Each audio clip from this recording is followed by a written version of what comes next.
ನಮಸ್ಕಾರ ಗೆಳೆಯರಿ.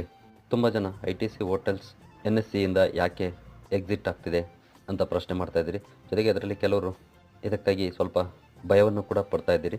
ಖಂಡಿತ ಇಲ್ಲಿ ಭಯಪಡುವಂಥ ಯಾವುದೇ ಅವಶ್ಯಕತೆ ಇಲ್ಲ. ಯಾಕೆಂತಂದರೆ ನಿಫ್ಟಿ 50 ಹಾಗೂ ಸೆನ್ಸೆಕ್ಸಲ್ಲಿ ಇರುವಂಥ ಯಾವುದೇ ಕಂಪನಿ ಡಿಮರ್ಜರ್ ಆದಾಗ ಆ ಪ್ರೊಸೀಜರ್ನ ನಂತರ ಕೆಲವು ದಿನ 2 ಷೇರುಗಳು ಕೂಡ ಆ ಇಂಡೆಕ್ಸಲ್ಲಿ ಇರ್ತವೆ. ಅಂದರೆ ಏನು I T C hotel list ಆಯಿತು ಅವತ್ತಿಂದ ನಿಫ್ಟಿಯಲ್ಲಿ 51 ಷೇರುಗಳಿದೆ, ಹಾಗೆ ಸೆನ್ಸೆಕ್ಸಲ್ಲಿ 30ರ ಬದಲಿಗೆ 31 ಷೇರುಗಳಿದೆ.